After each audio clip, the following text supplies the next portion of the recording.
के साथ जुड़ो कथा से। आज कुंती मैया ने कहा, प्रभु जीवन में कुछ देना चाहते हो तो मुझे दुख दे दो। भगवान कृष्ण ने कुंती जी को हृदय से लगा लिया। बुआ दुख मांग रही हो? बोले हाँ। पूरा जीवन तो हो गया तुमको दुख में जीते जीते।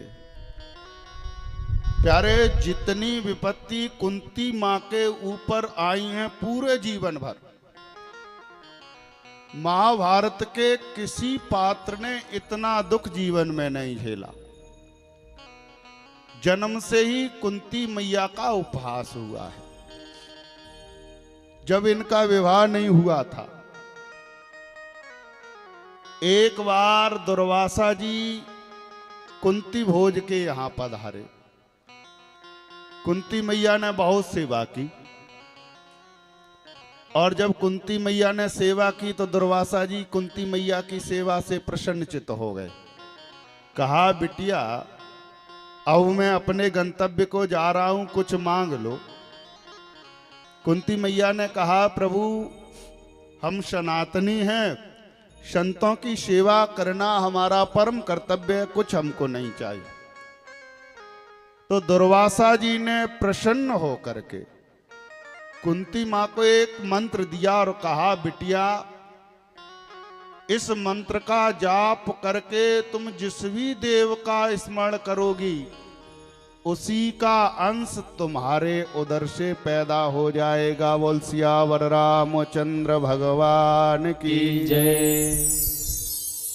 तो जब बहुत समय व्यतीत हो गया तो कुंती मैया ने आज मंत्र की परीक्षा की, और मंत्र का जाप करते करते सूर्य भगवान का ध्यान कर लिया, और सूर्य भगवान प्रकट हो गए। कहा कि अब तो पुत्र बन के आऊंगा तुम्हारे यहाँ गर्भ से। कुंती मैया ने बहुत मना किया, अभी वैवाहिक जीवन में नहीं गए हैं, लोग उपहास करेंगे। लेकिन सूर्य नारायण ने कह दिया कि तुमने हमारा ध्यान किया है और मंत्र की परंपरा खंडित हो जाएगी, इसलिए पुत्र बन के कान से पैदा हो गए। लोक लज्जा से बचने के लिए कुंती जी ने उस पुत्र को गंगा में प्रवाहित कर दिया, और प्यारे कौरवों का जो राज सारथी है अधिरथ, वह उस पुत्र को उठा ले गया, क्योंकि इसके कोई संतान नहीं थी। उसने इसका लालन पालन किया और ये बड़े होके कर्ण कहलाया, और कर्ण की पालन करने वाली माता का नाम राधा है, पिता का नाम अधिरथ है, इसलिए कर्ण का एक नाम राधे भी है। आज भगवान कृष्ण ने कहा, बुआ छोटे से जब तुम कुंवारी थी तब से ही तुमने जगत का उपहास सहन किया।